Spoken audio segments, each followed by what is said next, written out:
काही वर्षांपूर्वीची गोष्ट आहे. एक फार गरीब कुटुंबीय होते. त्या कुटुंबात आझाद आपल्या सोहिल व मंजू नावाच्या मुलांना सांभाळत होता. सोहिल त्याचा मोठा मुलगा, तो काही 12 वर्षांचा असेल, व मंजू सोहिलची छोटी बहीण होती, ती काही 6 वर्षांची असेल. ह्या कुटुंबाची परिस्थिती अतिशय गरीब असल्याने त्यांच्याकडे राहायला घरही नव्हते. पण आझादची पत्नी सुहाना हिच्या घरच्यांनी त्यांना राहायला एक घर दिले होते. पण एके दिवशी सुहानाचे अकस्मात निधन झाले. या घटनेचा दोष कुणावरही नव्हता, तरीही सुहानाचे घरचे आझादलाच दोषी ठरवत होते. त्यामुळे त्यांनी आझादला त्याच्या 2 मुलांसोबत घराबाहेर हाकलले. आता आझाद सोहिल व मंजूला घेऊन मुंबईत हिंडत होता. त्याच्याजवळ काही कामही नव्हते व राहायला कोणते घरही नव्हते. सुरुवातीला तो एका मंदिराबाहेर आपल्या मुलांना घेऊन झोपू लागला. मंदिरात दर्शनाला आलेले लोक काही प्रसाद त्यांना देत असत. त्यानेच त्यांचे किंचित पोट भरायचे. त्यातही आपल्या वाटेतील काही प्रसाद आझाद आपल्या मुलांना भरवत असे. एके दिवशी त्याला एका किराणाच्या दुकानात मालकाने कामावर ठेवले. तिथे आझाद अगदी प्रामाणिकपणे काम करीत असे. त्याच्या कामाने दुकानातला मालकही त्यावर खुश असायचा. आता आझाद एक झोपडी बांधून राहत होता. कमवलेल्या पैशांनी तो आपल्या मुलांना चांगलं चुंगलं खायला घालत होता. एके दिवशी दुकान मालकाला आझादची ही वाईट परिस्थिती कळली व त्याने आपल्या ओळखीच्या एका बिल्डरशी त्याची भेट करून दिली. बिल्डरच्या नजरेत आझादसाठी एक चांगले घर होते.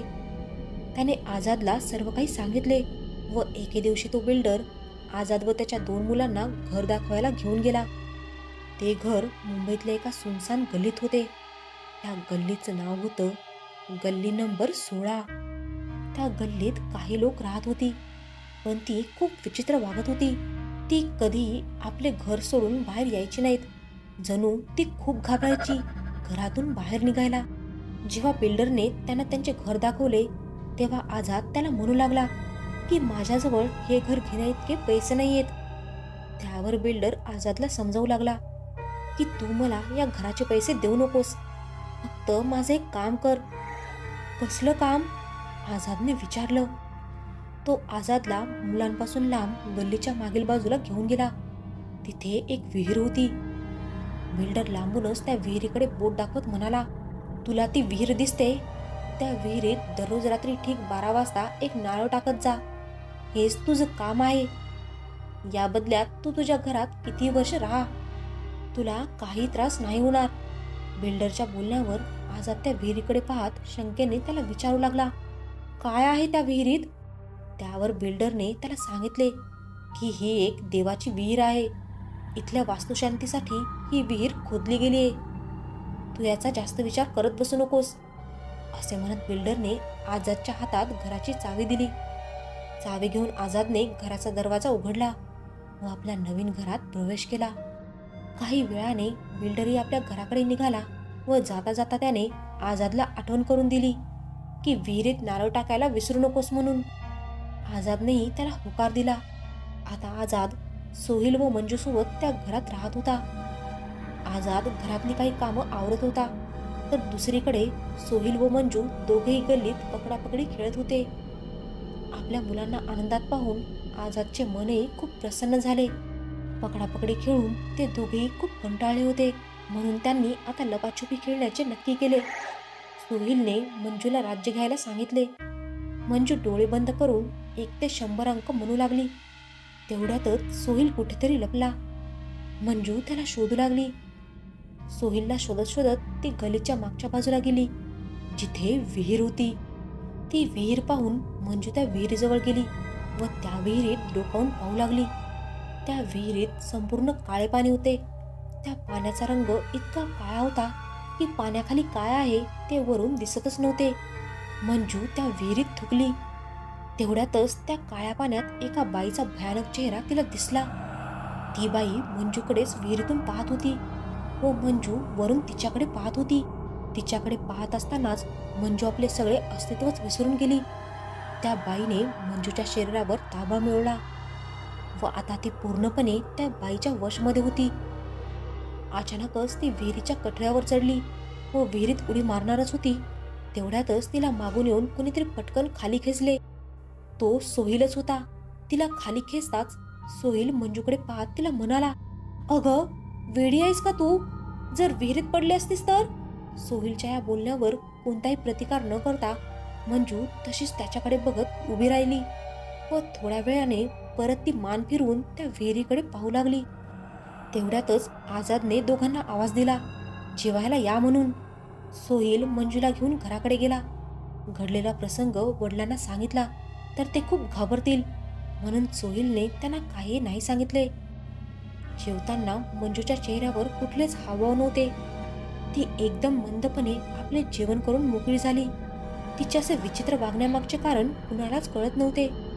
बघता बघता दिवस मावळला व सगळीकडे अंधार पसरला. आझाद रात्रीच्या जेवणाची तयारी करत होता. मंजूच्या वागण्यात अजूनही काही बदल झालेला नव्हता. सोहिल आपले एकटाच बॉलने बाहेर गल्लीत खेळत होता. खेळता खेळता त्याने पाहिले की त्यांच्या गल्लीतील एक बाई आपल्या घरातून सोहिलकडे एका विचित्र नजरेने पाहत होती. सोहिलला त्या बाईची भीती वाटू लागली, म्हणून तो आपल्या घरी गेला. जेवण तयार झाले होते. तिघे जेवायला बसले व जेवण होताच ते सर्वजण झोपून गेले. त्या रात्री मध्येच सोहिलला जाग आली. त्याच्या कानावर मगासपासूनच एक आवाज येत होता, जणू कोणीतरी अडकित्याने सुपारी फोडत आहे. त्याने उठून पाहिले तर समोर मंजू एकदम गपगुमाने बसली होती. सोहिलने तिला आवाज दिला, पण त्यावर तिने त्याला काही प्रत्युत्तर दिले नाही. सोहिलने एक मेणबत्ती पेटवली व ती घेऊन तो मंजूजवळ गेला.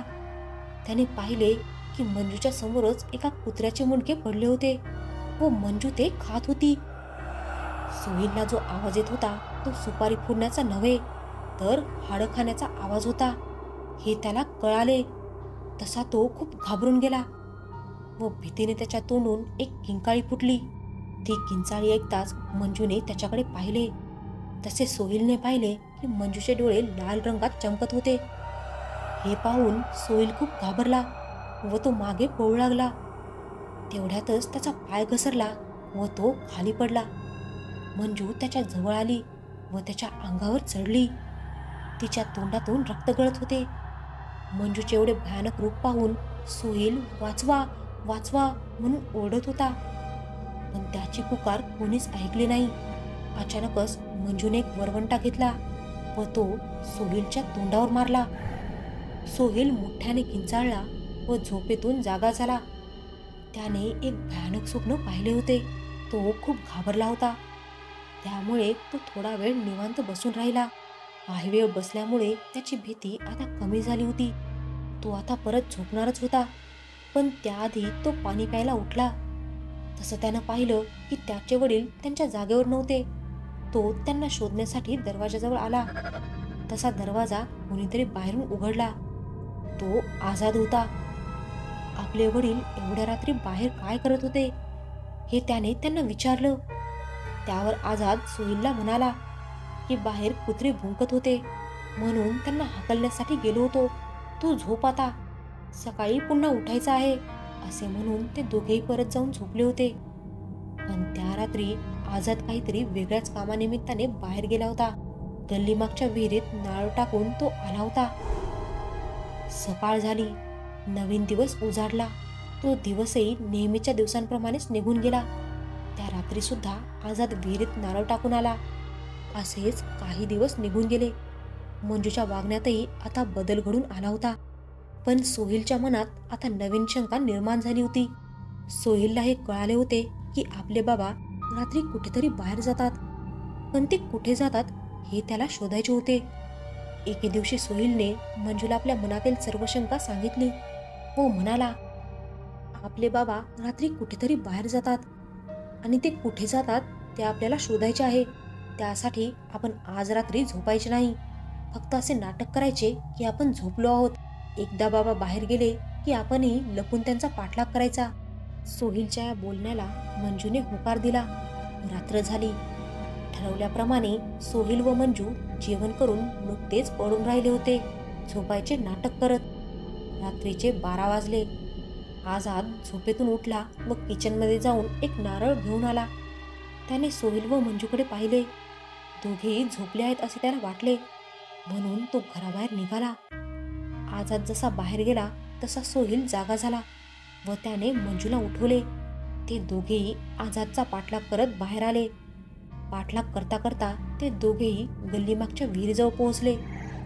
तिथे त्यांनी पाहिले की आझाद हातात एक नारळ घेऊन त्या विहिरीजवळ डोळे बंद करून उभा होता. तेवढ्यातच तेथे एक भयानक प्रसंग घडला. तो म्हणजे त्या विहिरीतून एक हात बाहेर आला. तो हात आझादवर हल्ला करणार. तेवढ्यातच सोहेल तेथे गेला व आपल्या वडिलांना त्या हाताच्या तावडीत येण्यापासून वाचवले. आझादला कळाले होते की सोहेल व मंजू तेथे त्याचा पाठलाग करत आले होते, म्हणून तो सोहेलवर रागावला. त्यावेळी सोहेलने आपल्या बाबांना कोणतेही प्रत्युत्तर न देता फक्त एवढाच म्हणाला की बाबा, आपल्याला इथून लवकरात लवकर निघायला हवं. आपल्या जीवाला धोका आहे. ते लोक तिथून निघाले व आपल्या घरी गेले. घरी जाऊन सोहेलने बाबांना त्याने पाहिलेली सर्व घटना सांगितली, पण त्याच्या बोलण्यावर आझादचा विश्वास बसत नव्हता. अचानकच कोणीतरी बाहेरून दरवाजा ठोकला. सोहेल घाबरून म्हणाला, बाबा, दरवाजा खोलू नका. पण आझादने त्याचे काही ऐकले नाही व दरवाजा खोलला. बाहेर त्यांच्या गल्लीतलीच एक म्हातारी बाई आली होती.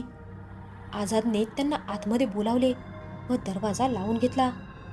आझादने त्या आजींना विचारले, आई, तुम्ही कोण आहात म्हणून? त्यावर त्या आजी म्हणू लागल्या, बाळा, मी या गल्लीत फार पूर्वीपासून राहत आहे. तुम्ही इथे यायला नाही पाहिजे होतं. तुम्ही फार मोठी चूक केली तिथे येऊन. ही गल्ली जिथे आहे तिथे काही वर्षांपूर्वी एक पुरातन मंदिर होतं.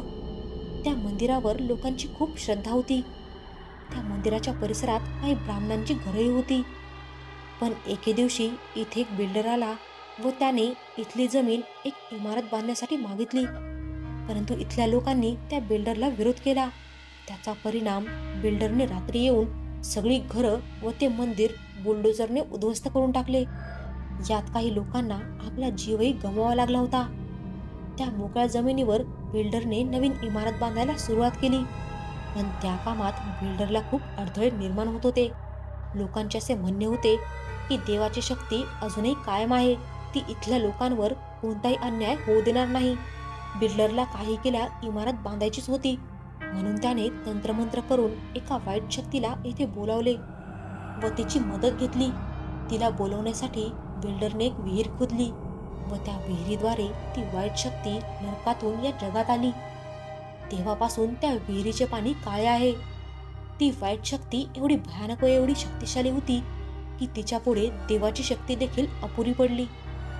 अखेर त्या बिल्डरने इथे इमारत न बांधता अनेक छोटी मोठी घरे उभारली.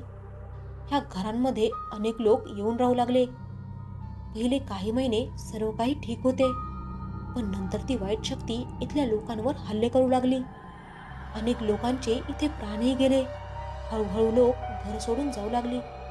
त्यामुळे बिल्डरला मोठे नुकसान होऊ लागले. यावर उपाय म्हणून बिल्डरने त्या वाईट शक्तीला उपदेश केला की तू या विहिरीतून बाहेर निघायचे नाही. या बदल्यात मी तुला रोज एक नारळ देईन. तेव्हापासून तो बिल्डर रोज रात्री त्या विहिरीत नारळ टाकू लागला.